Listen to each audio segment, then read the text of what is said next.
নমস্কার, আপনাদের সবাইকে স্বাগত জানিয়ে আমরা শুরু করছি আজকের এখনকার অনুষ্ঠান অবশ্যই সুভাষিত জ্যোতি। এই অনুষ্ঠান সুভাষ শাস্ত্রীর অনুষ্ঠান, যার কথা জ্যোতিষের বেদবাক্য। অনেক অনেক স্বাগত সুভাষদা।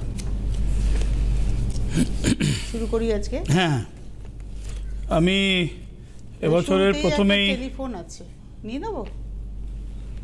নিয়ে নাও। নমস্কার, কে রয়েছেন? হ্যালো, কে বলছেন? নমস্কার, আমি ব্যারাকপুর থেকে কথা বলছিলাম, নামটা বলছি না। আচ্ছা। তো একটু আমি দাদার কাছে আমি গেছি 2007 থেকে, বাবাকে নিয়েও গেছি, ঠিক আছে। তো আমি নিজেও গেছি এবং আমার আত্মীয় স্বজন যারা আছেন তাদেরকে নিয়েও গেছি। তো দাদা আমাকে 7.5 রেমেডিও দিয়েছেন। তো মোটামুটি আছি এখন একটু। আজকে কার জানবে? আমি নিজেরটাই জানো দাদা। জন্ম তারিখ বলো। 2501। দাঁড়াও, ধরো, লাইনে থাকো। মানে 25শে জানুয়ারি 525। আচ্ছা, ঠিক আছে। হ্যাঁ, 1977। 25শে জানুয়ারি 1997। 77 ও 7797। আচ্ছা, টাইমটা বলো। 12:55 দুপুর। দুপুর 12:55। কোথায় জন্ম? কলকাতা। এই 12:55 টাইমটা ভালো আছে, মানে ঠিক আছে? ভালো আছে মানে ঠিক আছে? 12:55টা আপনি 53 করে দিয়েছিলেন। বলতে হবে তো। 12:55 মারার পর আমার ডাউট হচ্ছে, তো বলতে হবে। হ্যাঁ, আপনি করে দিয়েছিলেন, ওটা কারেকশন করে দিয়েছিলেন। আমি তো ছকটা মারার পরেই সেটা বলছি, এটা ঠিক আছে। আমি মানে ভালো আছে মানে ঠিক আছে বলতে গিয়ে বাই মিস্টেক ভালো আছে বলে ফেলেছি। সেটা হচ্ছে, আচ্ছা, ছকে 7.5 চলছে। আচ্ছা, 7.5-তে কি হয়? 7.5-তে 77 in born, that's mean now you are 45, 48, 43। হ্যাঁ, তুমি 43 বছর তোমার বয়স, ঠিক আছে? হ্যালো, হ্যাঁ বলছি। না, লাইনে আছো না? 43 বছর বয়স, 44 বছরে পড়ে গেছো অলরেডি। তো তোমার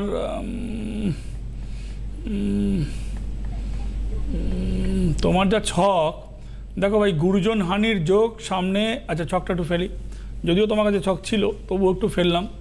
আপনারা দেখুন যে শনির 7.5 প্রবলভাবে রয়েছে। শনির 7.5 প্রবলভাবে রয়েছে ছকের ওপরে। এটা তোমার ক্ষেত্রেও থেকেও তোমার অর্থহানি, তোমার গুরুজনের স্বাস্থ্যহানি, গুরুজনের জীবনহানি পর্যন্ত হতে পারে। 7.5-তে নিজের লোক মারা যাওয়ার চান্স প্রবল থাকে তোমার মতন এই বয়সের।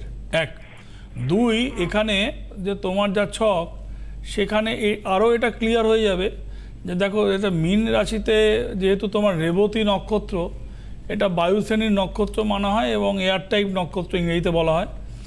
তোমার এখানে মানে এমনভাবে তোমার গুরুজনের উপরে খুব মানে হয়রানি হবে, জীবন নিয়ে টানামানি হবে, গুরুজনহানির যোগ রয়েছে। মাতৃকারক গ্রহ ড্যামেজ, অর্থাৎ কিনা তোমার যে চন্দ্র সেইখানে যে তার যে ডিগ্রি, তাতে তোমার মায়ের শরীর, মায়ের অসুবিধে এবং মায়ের জীবনহানির যোগও কিন্তু পরিষ্কার রয়েছে। ইট উইল বি ভেরি ক্লিয়ার।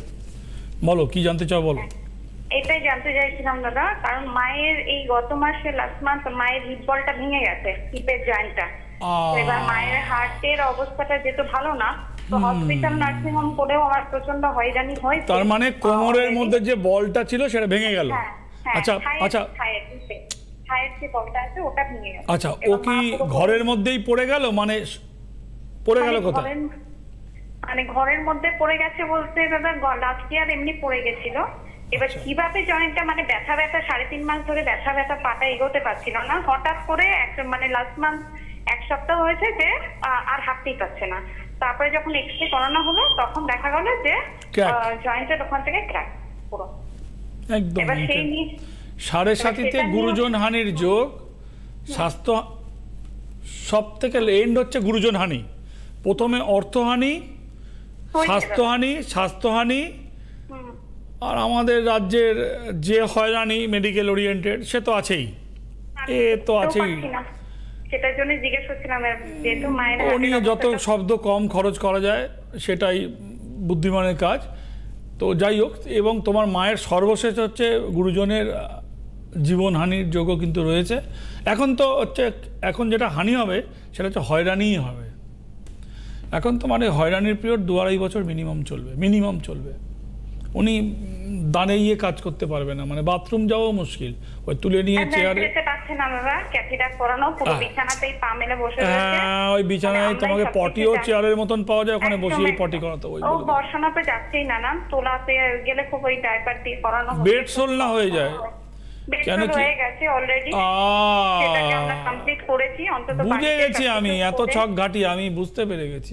একেবারে সেটাকে স্টেপ বাই মানে স্টেপ কিওর করেছি। আমি প্রথমে বললাম অর্থহানি, হয়রানি, 2.5 বছর ডাক্তারের জন্যই মানে প্রচন্ড হয়রানি হয়েছে দাদা। ডাক্তার হয়রানি বললাম না, অর্থহানি সাথে হয়রানি। আর রেবতী নক্ষত্র হচ্ছে বায়ুশ্রেণীর নক্ষত্র, গুরুজনের জীবনহানি হচ্ছে লাস্ট স্টেজ। মাঝখানে দেখো বয়স হয়ে গেলে, তোমার মায়ের বয়স তো 68-70 তো হয়েছে। একদম একদম। কত বয়স হয়েছে? 68। তো প্রিয়জন তো 100 বছরে যাওয়া দুঃখের, কিন্তু বেড সোল তো দেখা যায় না, মানে দেখাই যায় না। তার থেকে মনে হয় ও তার সেই চিরনবীন ছবিটা কমে তো যাবে, আবার হবে, উঠতে না পারলেই হবে যা হওয়ার। মানে হয়রানির পিরিয়ড চলবে, 2.5 বছর চলবে। 7.5 মানে আপনার প্রশ্ন হচ্ছে মা কি কবে সুস্থ হবে? না, ওর ছকের ব্যাপারটা শোনো। দেখো পরিষ্কার বলছি, 7.5-তে কি হয়, তার যা লক্ষণগুলো বললাম সবটাই তোমার ঘাড়ে পড়েছে। তোমার এজে 7.5-তে যদি এটা কোনো 32 বছরের মেয়ে হতো তোমার জায়গায়, যদি তার বয়স তোমার 45 বছর বয়স, হ্যাঁ না 47 বছর বয়স, হ্যাঁ 47 বছর বয়স, তোমার জায়গায় যদি একটা 27 বছরের মেয়ে পড়তো 37, তার বলতাম আমার চাকরি হানি হয়ে গেছে, কিংবা তার ডিভোর্সের ঝামেলা চলছে। মানে তোমার গুরুজন হানির যোগেই পড়েছ, কিন্তু গুরুজন হানি তো হবে না, হয়রানির পার্ট চলবে আরও 2.5 বছর। এখন রইলবাসী তোমার একটা প্রশ্ন, অপারেশনটা করবো কি করবো না? দেখো অপারেশনটা করলে কিন্তু সাকসেস হবে।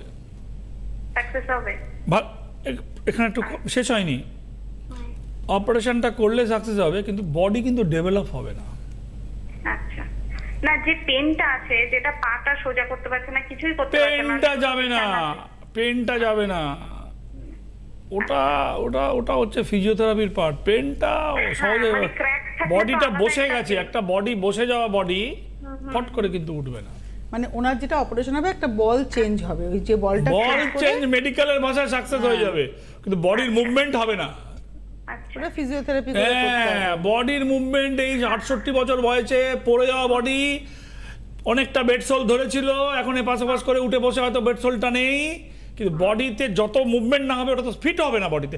মেডিকেল বলবে আমি তো বল চেঞ্জ করে দিয়েছি, তার ভাষায় ঠিক, কিন্তু মায়ের ডেভেলপ হওয়া মুশকিল আছে। আচ্ছা, মোটামুটি অপারেশনটা করলে মানে বিছানাতেই থাকুক, বেডেই থাকুক, অন্তত কিন্তু পেনটা রিলিফ হোক। হ্যাঁ, পেনটা রিলিফ হবে, ক্র্যাক জায়গাটা চেঞ্জ হয়ে গেলে পেন তো রিলিফ হবে। হ্যাঁ, সেটা হবে, সেটা হবে, এটা করতে পারো, এটা হবে। ঠিক আছে, ধন্যবাদ আপনাকে। হ্যাঁ, আমরা এই যে সুভাষদার একটা টেলিফোন যখন আসে, আমি বারবারই বলি না যে আপনার ছকের শেষ কথা হচ্ছে সুভাষ শাস্ত্রীর কথা।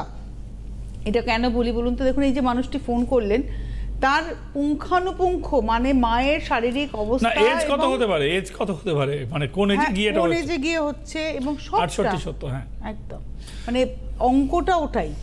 দেখো অঙ্কটা তো এখন আর অঙ্ক নেই, অঙ্কটা এই মুহূর্তে আমার কাছে মুখস্থ বিদ্যা হয়ে গেছে। মানে অঙ্ক ছিল প্রথমে, কিন্তু এটাই করি তো, এটা করতে করতে একটা 7.5 ওই 47-এর মেয়ের কী হবে, ইট উইল বি ভেরি ক্লিয়ার। 7.5 সিমটমগুলো ঠিক মতন বলতে পারলেই ধরা পড়বে। রইল বাকি ওই মাতৃকারক না পিতৃকারক, রবি হলে পিতা, চন্দ্র হলে শুনতে খুব সহজ লাগবে, মানে শুনতে খুব ইজি লাগবে, সহজ লাগবে, ফর্মুলাটাও খুব সহজ, কিন্তু এর পিছনে করার যে লড়াইটা, আমার যে 35 বছরের যে লড়াইটা, সেটা কিন্তু সহজ নয়। কিন্তু মুশকিল হচ্ছে এই 35 বছরের অভিজ্ঞতাকে মানুষ খুব দ্রুত ব্যবহার করে ফেলছেন ফেসবুকের মাধ্যমে। কেন বললাম?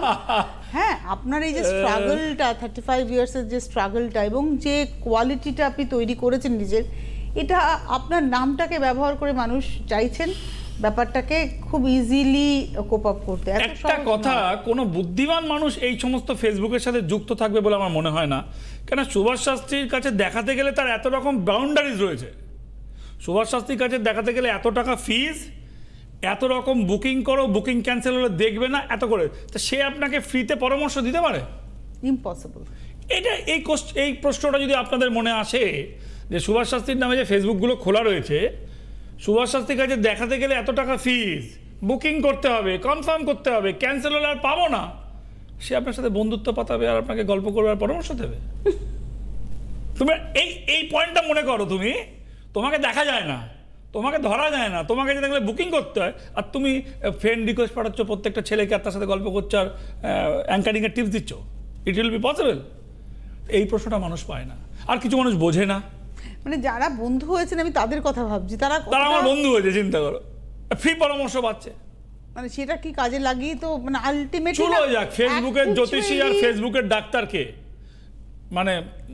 মানে ডাক্তারকে অনেক ডাক্তারই ভালো পরামর্শ দেয়, এটা নিয়ে আমি ছোট করছি না, কিন্তু ফেসবুকের ফ্রি জিনিসকে কিন্তু অ্যাভেল করতে গেলে আপনাকে 10 বার ভাবতে হবে, বিকজ অফ এটা হচ্ছে ফেক বুক।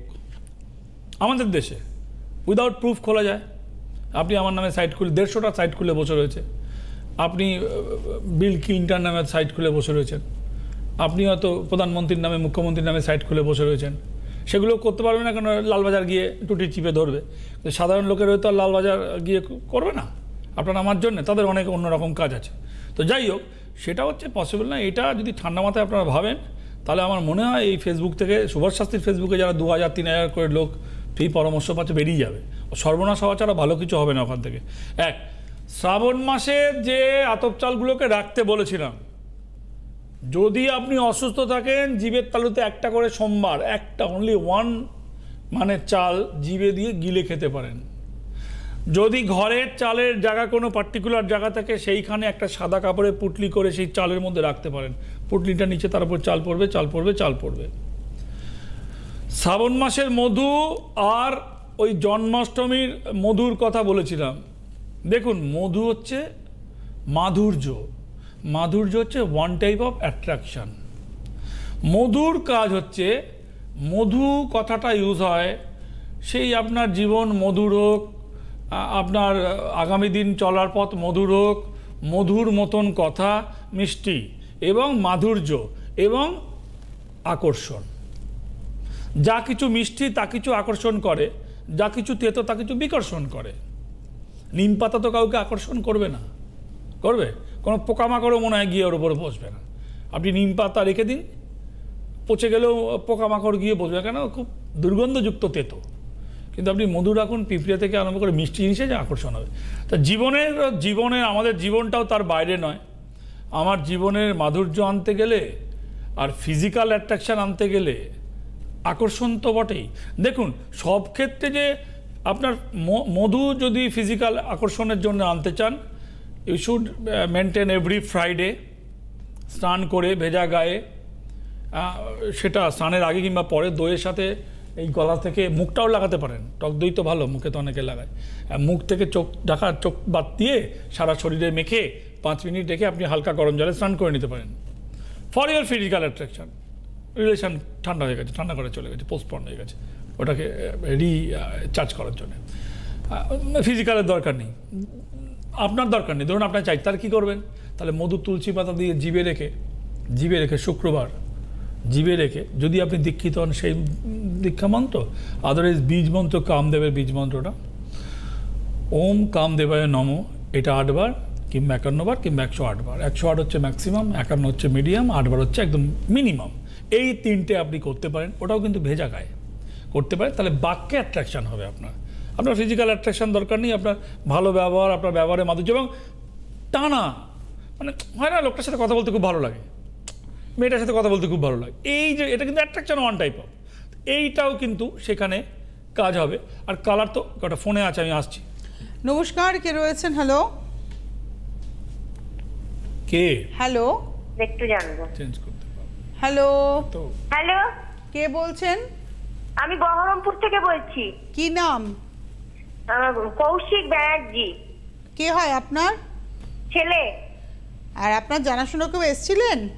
না, আমি এসেছিলাম স্যারের কাছে, ছেলের ছোটবেলায় পুষ্টি করিয়ে এনেছিলাম দমদম চেম্বারে।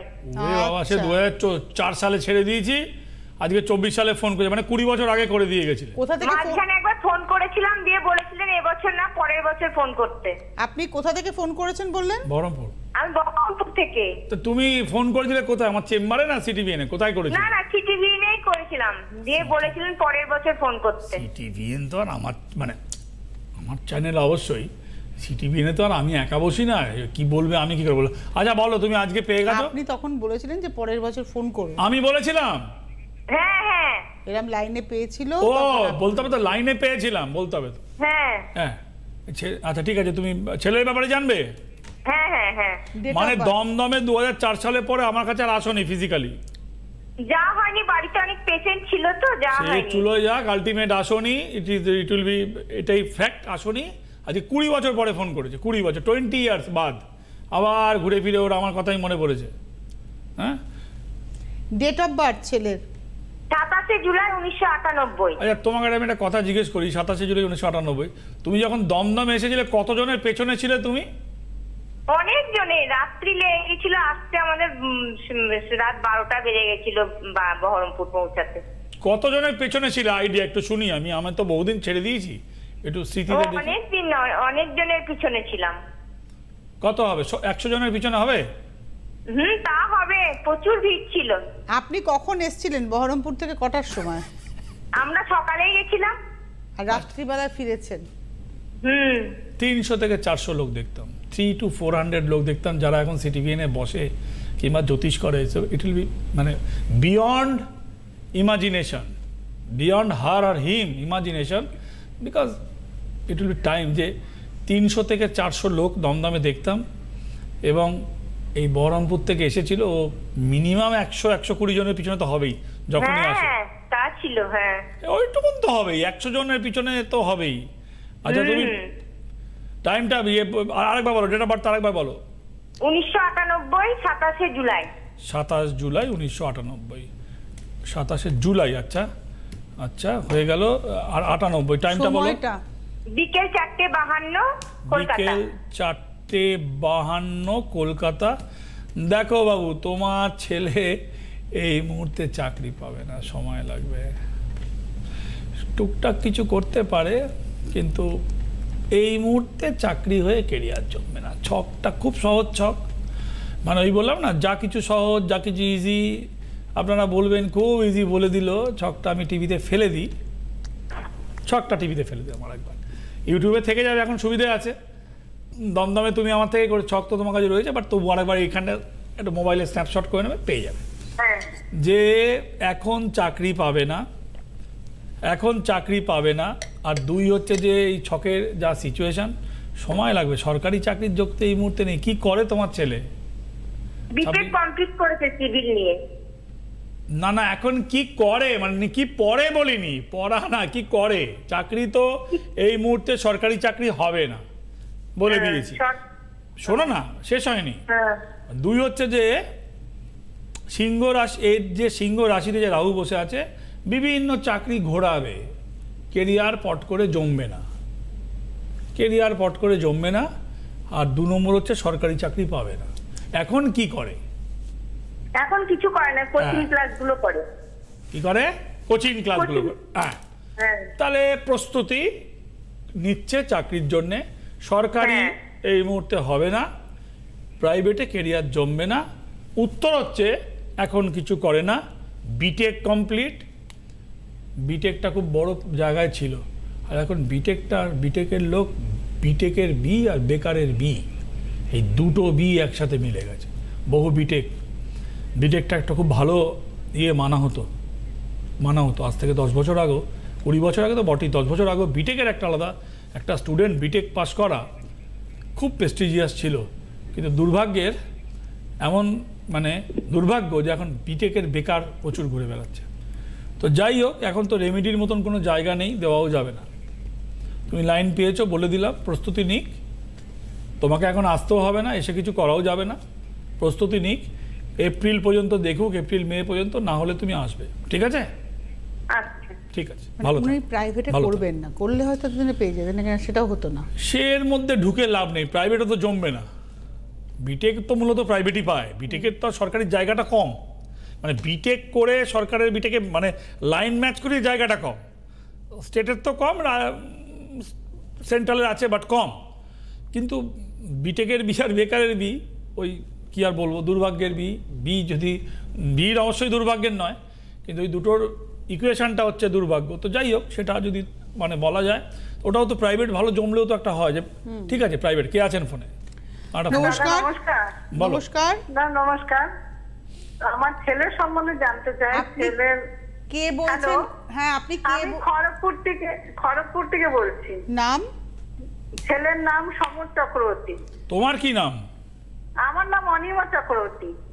কি চক্রবর্তী বলছে? অনিমা। অনিমা। আচ্ছা, তোমার গলাটা খুব, মানে তুমি কি আমাকে দেখিয়েছো না দেখাওনি কোনোদিনও?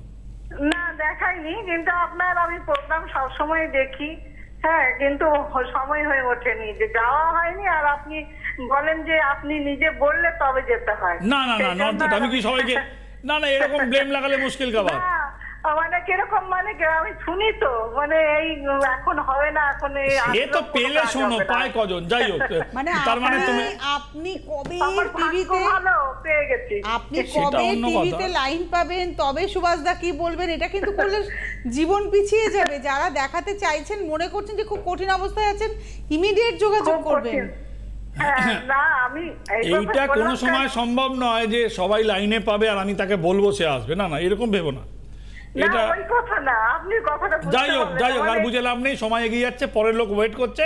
তুমি ছেলের জন্ম তারিখ বলো, মেন বোঝাটা বুঝি ছকের। 6/1/1989। 6/1/89। 6 দাঁড়াও, 1 আরে 90 নিতে হবে, 89। ঠিক আছে, হয়ে গেল। টাইমটা বলো। টাইম 10:25। 10:25। কখন, সকাল না রাত? সকালে। কোথায় জন্ম? খড়গপুরে জন্ম।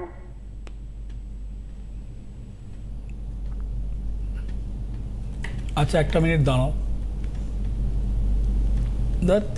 একটা মিনিট দাঁড়াও। আচ্ছা, তোমার ছকটা আমি টিভিতে ফেলেছি, মানে তোমার ছেলের ছকটা ফেলেছি টিভিতে। এই দেখো, 1 2 3 4 7.5 সবে ছেড়েছে। কেরিয়ার জমতে সময় লাগবে। 7.5 সবে ছেড়েছে। আর এইখানে তোমার ছেলের মাঙ্গলিক দোষ। এইটা তোমার ইউটিউবে থেকে যাবে, দেখে নেবে। একজন ফোনে ওয়েট করছে। শর্টে বলে দিই, শর্টে। এক হচ্ছে, তুমি তোমার ছেলের কেরিয়ার জমতে, অভাব থাকবে না, কেরিয়ার জমতে সময় লাগবে। দেখো, কেরিয়ার তো স্কাইজ দ্য লিমিট। কেউ কোথাও গিয়ে স্যাটিসফাই হয় না, আরো বেটার পেতে চায়, নিজেকে মূল্যায়ন করতে। অন্যায়ের নয়, কিন্তু প্রবলেম হচ্ছে ছেলের বয়স হয়ে গেলে মাঙ্গলিক রয়েছে, বিবাহ স্থানে কে তোমার বিয়ে দিতে পারবে না। বলো। আর একটা বলছি, ওর যে চাকরির কল একটা এসছে নভেম্বরে, ওটা কি হবে? স্কুলের ক্লার্কের। কোথা থেকে এসছে? এইটা আমাদের খড়গপুরে। পরীক্ষা দিয়েছিল, পাস করেছে, সব পেয়েছে। একটা ছোট কথা বলে দিই, ওই পাড়ার কাকু, পাড়ার মামা, চেনা জেঠু, ওই কিছু দিতে হবে বললে, সুভাষ শাস্ত্রী হবে বলেছে, তাকে দিলে তার দায় সুভাষ শাস্ত্রীর নয়। হ্যাঁ, এটা মাথায় রাখতে হবে। ওই পাড়ার জেঠু বললো ওটা ঢুকিয়ে দেবো, হয়ে যাবে। ভালো করে বুঝে নাও, এর বেশি তো আর বলতে পারবো না। ওইটা জেনে নাও, নাহলে কাকুর কাছে, কাকুর জব্বায়, চাকরিটা কি এইভাবে কিছু দিতে হবে বলেছে কেউ? না, কিছু বলেনি এখনো। বলবে, সবে বলেছে। হ্যাঁ, বলবে। সব পাড়ায় কাকু আছে, জেঠু আছে, দাঁড়িয়ে আছে, সব বলবে। এবার বল, ধাপে ভাই গবে, বুঝতে পারছো তো? তো যাই হোক, ওটা দিলে হবে না, ওটা দিলে গেল, হবে না, এটা বুঝে রাখো। এইটুকুন যা বলার বললাম। এবার তুমি বোঝো, তুমি যদি তারপরে কাকু দাদুকে দাও, দাদুকেও বলবে না, কাকু আর জেঠুই বলবে, তো সেই গব্বায় গেল। বোঝো এবার। হাতে তো সময় নেই, আমাদের বিদায় নেওয়ার পালা। একটা ফোন ওয়েট করছিল, ফোন তো আসছে না, আমাদের হাতে ফোনও নেই, সময়ও নেই। সুভাষ শাস্ত্রীর তার এই পথ, যেটা আজকে আপনারা দেখলেন, যে একের পর এক প্রেডিকশন, মায়ের আশীর্বাদ, গুরুদেবের নির্দেশে তার এই পথে হাঁটা, এবং আপনাদের ছকে শেষ কথা সুভাষ শাস্ত্রীর কথা হয়ে ওঠা, এটা একটা দীর্ঘ দিনের পথ চলা। তাই কোনো ফেসবুক অ্যাকাউন্ট কিন্তু সুভাষদা করেন না। এটুকু বলেই আজকের অনুষ্ঠান শেষ করছি। আগামীকাল আবার দেখা হচ্ছে। নমস্কার। জ্যোতিষ হল বেদের অঙ্গ, আর সুভাষ শাস্ত্রীর কথা জ্যোতিষ জগতের বেদ বাক্য।